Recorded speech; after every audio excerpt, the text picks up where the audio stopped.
தமிழகத்தில் குடிமராமத்து பணிகள் முறையாக நடைபெறவில்லை என எதிர்க்கட்சித் தலைவர் எடப்பாடி பழனிசாமி குற்றம் சாட்டியுள்ளார். மக்களை காப்போம், தமிழகத்தை மீட்போம் எனும் தலைப்பில் அதிமுக பொதுச் செயலாளர் எடப்பாடி பழனிசாமி கடலூர் மாவட்டத்தில் பிரச்சாரம் மேற்கொண்டார்.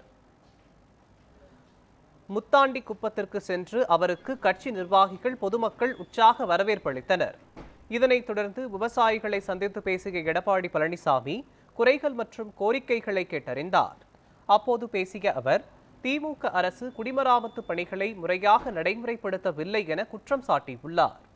அதிமுக ஆட்சிக்கு வந்தவுடன் விவசாயிகளின் கோரிக்கைகள் நிறைவேற்றப்படும் எனவும் உறுதியளித்தார். விவசாயிகள் கூடுதல் வருமானம் கிடைக்க வேண்டும், இருக்கிற வருமானம் போதில்லை. ஏன்னா மற்றவர்களோடு ஒப்பிட்டு பார்க்கும்போது விவசாய தொழில் பின்னடைந்திருக்கின்றது. மற்ற தொழில் வளர்ந்துட்டு போகுது, விவசாய தொழில் கீழே இறக்கமுகமாக இருக்குது. ஆகவே நாம் மற்றவர்களோடு சரிசமமாக வாழ வேண்டும் என்று சொன்னால் விவசாயிகளுடைய உற்பத்தியை பெருக்குவது மட்டுமல்ல, அதுக்கு உண்டான வாயு, அதாவது விலையும் நமக்கு கிடைக்க வேணும்.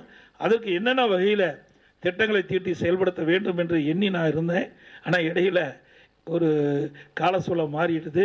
மீண்டும் 2026 உங்களுடைய ஆதரவோடு எங்களுடைய ஆட்சி வரும் என்று நாங்கள் முன்னோக்கி நம்புகிறோம்.